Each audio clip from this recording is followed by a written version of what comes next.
So ladies, if you're guilty of always putting the needs of others before your own, you could be sabotaging your own success. According to our next guest, women often push themselves harder and ignore their own needs because of self-limiting girly thoughts. In her book, The Resilient Woman, Dr. Patricia O'Gorman tells women how to break the cycle and master their own personal power. Dr. O'Gorman is an internationally recognized psychologist who joins me now.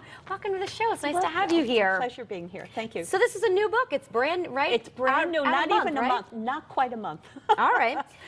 So let's get right to it. Let's talk about these key points. Okay. What is resilience? Resilience are those skills we develop under great stress. And as we know, life tends to do that to us. It tends to put us in situations we never wanted to be in.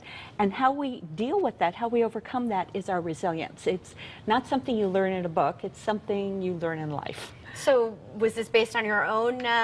Well, I'm a psychologist, Sure. and I've been dealing with women for years and years. And what I realized is women are really good at handling many crises. They're not really good about using those skills and helping themselves.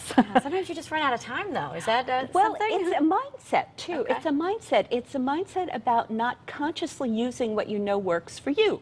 You know, if you were my daughter, I'd use it for you. I'd use it for my family. God knows I'd use it at my job. But to use it for myself, that's where women tend to hold back, and that's what the book is about. It's about pushing women to say, you can do it for yourself at least. Sure. Now, who would you recommend reads the book? The book is really geared towards women of all ages. I talk about teenagers, I talk about sexual women in their 70s. I mean, it's about women really stepping into their power and realizing they can do that, and it's available to them. Now, in the beginning, in the open, we mentioned something about girly thoughts. That Yes. sometimes holds women back. Yeah. What do you mean by girly thoughts? Well, in my first book 19 years ago, I spent a lot of time trying to describe this, and I finally came up with 2 words to describe it, girly thoughts. And what girly thoughts are those messages that we internalize from society that say how we should look and how we should act and what's available to us and what's not, and the consequences we pay when we don't fit into this very narrow band. And what pushed me over the edge, and I decided I really had to come back to this material, is all the digitally enhanced photographs of women. So no longer are we trying to look like the models who are, 5'10" and size 2, but even they don't look like them. Sure. I mean, they are all digitally changed. And I, 2 weeks ago, was on a radio show in Reno, and a woman called in, and she said, I'm 54 and a model. And I wake up every morning, and I look at myself in the mirror, and I get depressed because I don't look like me. And my heart broke. Of course she looks like her, but what she Sure. doesn't look like is the digitally changed her. And that's what this is about, how we oppress ourselves by saying we've got to be in this very narrow band, when as women we're in a broad spectrum and we're I'm fine. glad to hear you say that.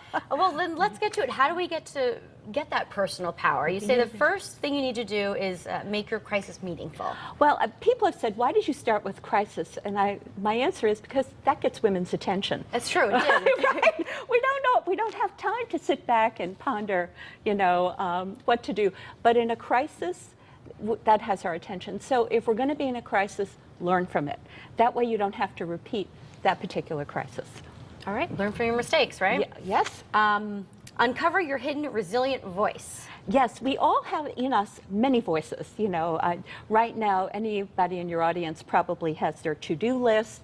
They have their kids' teacher's voice in their head, Sure. their husband, maybe their mother's voice. But we also have a voice in us, which is what I call our resilient voice. It's the voice, it can be very quiet, but it's the voice that says what we need to do. Like maybe we need to sit down for 2 minutes and put our feet up. Or maybe we really, instead of taking a nap, need to go out and walk for 15 minutes. Sure. This voice that tells us what we need. And so the second step is turn up the volume on that voice.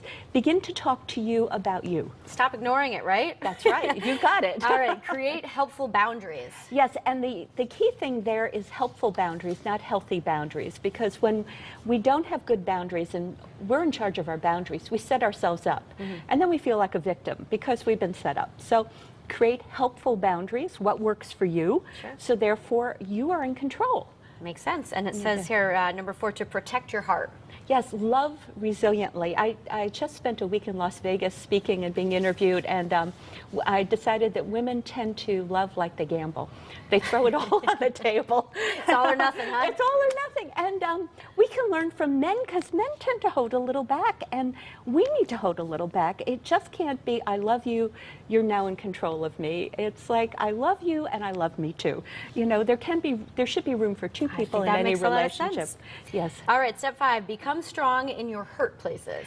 We all are hurt, and those can be the places that we can build muscle, because those are the places we feel that have been impacted, and we can do something with that. We can heal. Sure. We can heal, and we can learn. All right, think positively. That seems like a given, right? Yes, and it's the right frame of mind. And it is what I say in the step, the best revenge. You know, if you've been hurt, the best thing you can come back is to learn from that and be positive and own your power. And really step into your power. That's what this whole, I think, journey in life is all about, is about stepping into our power. And it's certainly the journey of resilience. Sure. All right, and lastly, you say develop gratitude for who you are and what you've learned. We've all been down a road we wish we didn't have to travel.